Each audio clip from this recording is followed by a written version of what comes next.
However, we did just see Benjamin Netanyahu talking to Maria yesterday, and now he has been responding to the things that the mayor of New York City said last week. Mayor Mamdani said that when the prime minister comes to New York for the United Nations General Assembly in September, he should be arrested because there are a couple of ICC arrest warrants for him and other Israelis. Yesterday, he responded to that with this soundbite. The mayor of New York is basing himself on this criminals, bogus charges. That's what he's using, and look at what he's doing. He's fomenting hate. He's supposed to be the mayor of all New Yorkers, Jews, Christians, Muslims, everyone. But he's trying to turn one group against the other, and he's foisting hate and fear. I speak to Jewish Americans in New York, and they're afraid right now. And I don't think it's accidental that after he made this hate speech against Israel and against me, the next day, a Jew is stabbed coming out of a synagogue. I think, and with a cry of Allah is Akbar, Allah Akbar. And you know what that means. So I think that it's shameful. This thing is very bad for New York. I think it's very bad for peace. But the answer to your question, I intend to come and speak the truth, speak for Israel and for the Israeli-American alliance from the podium of the United Nations. Mamdani is one of the most progressive, prominent progressives in our country, right? This is what he has said. He's described the Israeli military's actions in Gaza as genocide. He calls Netanyahu, that was after October 7th, calls Netanyahu a war criminal, does not support a Jewish state.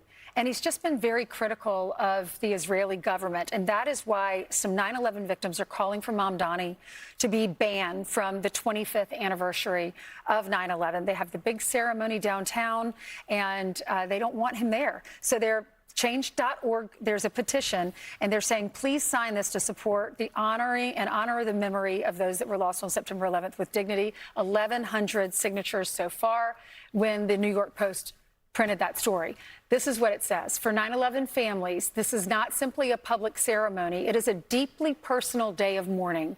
The presence of individuals whose words or associations are perceived as conflicting with the solemn purpose of the event risks distracting from or detracting from the focus and causing additional pain. Given these concerns, we respectfully ask that the organizers carefully consider whether Mr. Mamdani's participation would align with the intention of the ceremony and the expectations of the families most directly affected by the tragedy. So what's the big deal? He misses everything else. He missed the Puerto Rican Day Parade. He missed the Jewish-Israeli Day Parade. He missed the inauguration of a new cardinal here in New York City for the first time at St. Patrick's Cathedral. Just do something else. I'm sure you got a big, you have a big things to do list. Giovanni Gallanti, a husband of Grace and Catherine Gallanti, who was killed on 9/11, said this on Saturday. Our objection is based on his public record, his failure to meaningfully acknowledge the horror of that day, and his employment of support for or associations with individuals who have minimized 9/11, defended terrorists, or even suggested America deserved the attacks. This day is sacred to us. It is not political. It is not a platform for those connected to such views. His presence would be deeply hurtful and inappropriate, like an unwelcome guest at a deeply personal ceremony. That's right. There are a number of families who regard Mr. Mamdani as an apologist for Islamic terror.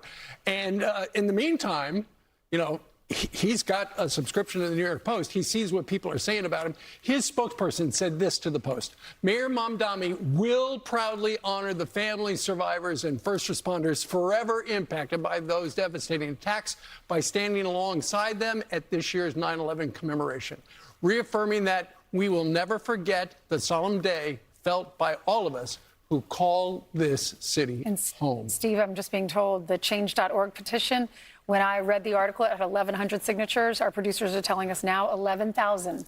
Wow, 11,000 signatures. That's significant. You know, the other thing about, so he wanted to have Benjamin Netanyahu arrested when he set foot on American soil.